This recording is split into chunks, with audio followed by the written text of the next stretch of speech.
Oi pessoal, tudo bem? Estamos de volta com nossos vídeos aqui da parte de desenho, né? A gente vai estar dando continuidade, né, a essa análise referente a esse bloco, né, que a gente está desenhando aqui no software do AutoCAD, e hoje a gente vai trabalhar a questão das vistas, né? O entendimento referente às vistas, né, voltada aí à projeção, desenho técnico, tá bom? Bom, e como eu tinha dito no primeiro vídeo dessa sequência, nesse é o quarto, a gente vai estar trabalhando tanto a parte da interpretação do desenho técnico, mas também funcionalidades aqui do software do AutoCAD, tá bom?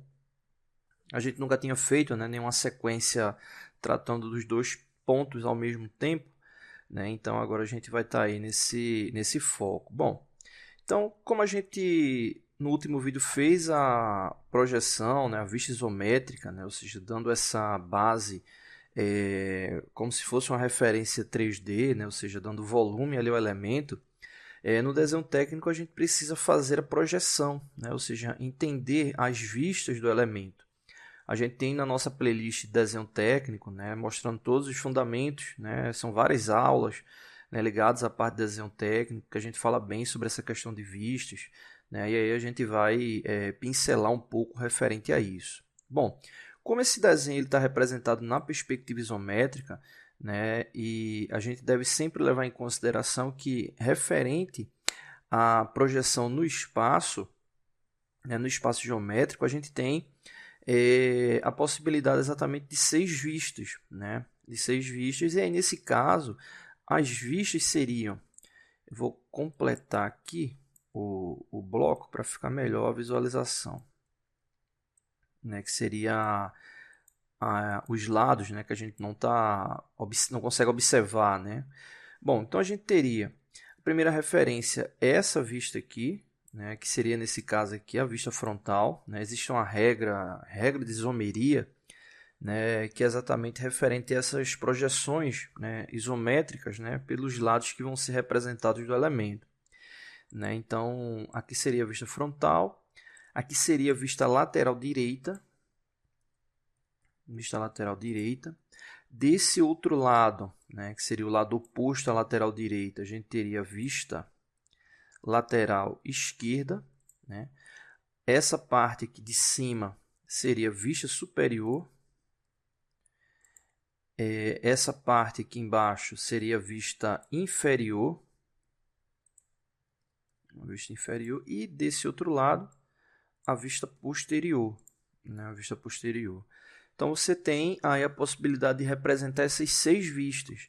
Só que o objetivo do desenho técnico é exatamente que você tenha a representação, né, das vistas da peça, né, que vai ser fabricada, que vai ser inspecionada, né, que você tenha essa representação do modo mais fácil possível, né? Pelo menos quando a gente está projetando, é o que a gente quer, né, deixar ali para quem vai ter a necessidade de ler e interpretar aquele desenho. E aí, nesse caso, né, não é necessário, na grande maioria das vezes, representar todas essas vistas, né? Na verdade, na grande maioria das vezes, fica ali de 1 a 3 vistas. Né? Peças mais complexas, né, você vai chegar ali a uma quarta vista, uma quinta vista, ali, muito raramente. Né? Sem contar que existem, né, vistas auxiliares que a gente vai ver mais para frente. Tá bom? Bom, beleza. Então, nesse caso, normalmente as principais vistas representadas: vista frontal, vista lateral esquerda, vista superior, né? São as 3 mais representadas. Né? Por exemplo, uma peça cilíndrica, um eixo, um elemento simétrico, né? Muitas das vezes vai ser representado somente com uma vista. Né? Então, na maioria dos casos, de 1 a 3 vistas ali representadas. Nesse caso, eu vou representar essas 3 vistas principais aqui do cubo, até porque é uma peça extremamente simples, né, para que a gente possa aqui representar, tá bom? E aí, basicamente, o que é que acontece?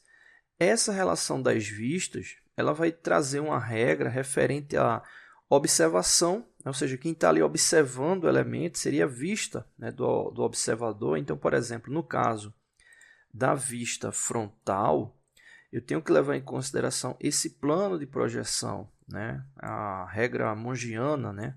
Então você vai ter esse plano de projeção aqui e é exatamente esse contorno que eu preciso representar, né?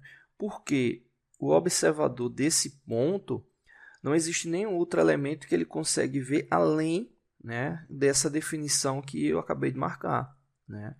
Então, por exemplo, nessa vista, né, que trabalha de forma cartesiana, eu não tenho como, por exemplo, saber o comprimento da peça, né? Então, aqui no caso, a gente sabe que é 80, mas ela poderia ser maior ou ela poderia também ser menor. Mas por essa vista frontal, eu não tenho como ter essa percepção, né? Obviamente, na vista humana, né, você tem essa propriedade, né, do que a gente chama de perspectiva de fundo, né? Inclusive tem projeções que representam, né, a perspectiva 3D, como a gente viu na isométrica, né? Existem outros tipos de projeção que a gente vai ver que dá até esse indicativo ali de profundidade. Mas para o desenho técnico não é só a representação ali da vista que está sendo analisada. Então, nesse caso, a vista frontal ela vai ser só esse retângulo aqui, né? Só que no caso não vai ser um desenho inclinado como está aqui, vai ser um desenho paralelo, né? Então, a vista frontal ela seria, deixa eu só alterar aqui, né? Ele está com o isométrico ativo, vou colocar aqui aquele atalho DS, vou vir aqui DS Settings e aqui eu vou marcar retangular Snap, voltar ao que estava inicialmente para poder ficar mais fácil desenhar, já que eu não vou fazer mais o isométrico, né? Então, nesse caso, esse retângulo ele seria basicamente, né, o que é que a gente iria visualizar dele? Ele ficaria dessa forma, onde a gente teria indicação dos 70 milímetros, né, que seria referente a esse comprimento, e dos 50 milímetros, que seria essa altura, né? Então, seria a indicação. Para fazer esse desenho, né, tem várias maneiras de fazer. As mais comuns seriam utilizar o Line ou a ferramenta retângulo, né? Eu vou usar o Line inicialmente e depois eu mostro o retângulo, tá bom? Então vou vir aqui em Line, né? O atalho do Line é o L. Ó, cliquei num ponto qualquer, aqui vou deixar ele aqui do lado. Cliquei num ponto qualquer, vou deslocar aqui para a direita, vou colocar o comprimento de 70, vou digitar 70, apertar Enter. A linha fica ativa, pode ver que ela ainda está ativa. Se eu quiser cancelar esse comando, eu aperto ESC, né? Deixar a linha desativada. Mas como o comando está ativo ainda e eu quero fazer o retângulo, vou só colocar o ponteiro do mouse aqui para baixo, vou digitar 50, Enter, né? Colocar agora para a esquerda, 70, Enter, e agora subindo, 50, Enter, né? O AutoCAD ele tem também uma maneira de trabalhar essa parte do desenho exatamente por coordenadas, né? Utilizando X e Y, né? No caso para um plano bidimensional. E aí na próxima sequência que a gente for fazer, aí eu mostro como é que faz esse tipo de desenho. Ele não é tão usual, né? Mas para quem está iniciando na parte de interpretação de coordenadas absolutas, incrementais, é bem interessante. Mas voltando, então, desenhei aqui esse retângulo, que no caso representaria exatamente essa vista. E aí, nesse caso, eu tenho a indicação ali da vista frontal. Só que aí entra um detalhe importante, que é exatamente como é que vai ser representadas outras vistas, né? E aí entra um processo, né, que é o que a gente chama de diedro, né? Essa referência do diedro é exatamente como o modelo ele vai ser rotacionado em relação ao plano, tá bom? Então, aqui a vista frontal, vou colocar só os valores para a gente verificar e mostrar como desenhar ele usando a ferramenta retângulo. E aí no próximo vídeo a gente vai focar exatamente nessa parte do diedro, né, que é tão importante e referente à parte desenho técnico. Então tá aqui, ó, 70 por 50, né, para fazer a cotagem. Eu vim aqui exatamente nessa ferramenta, né? Aqui a ferramenta, se você clicar na setinha, ele vai mostrar outros tipos de possibilidade de cotagem. No caso aqui eu vim linear, né? Quando eu fizer o retângulo, eu vou utilizar essa aqui, né, o Masonry, né, que muitos estudantes, né, quando vai fazer a primeira cotagem, fica confundindo e utilizando o Masonry, que pode ser utilizado também, mas o objetivo dele é medir, né, o objeto e não indicar ali especificamente a cota. Beleza, então no caso aqui, para fazer esse desenho como retângulo, eu vou vir aqui no retângulo, que obviamente eu posso utilizar para desenhar um quadrado. Quando eu clico no retângulo, ele pede aqui embaixo para especificar um primeiro ponto.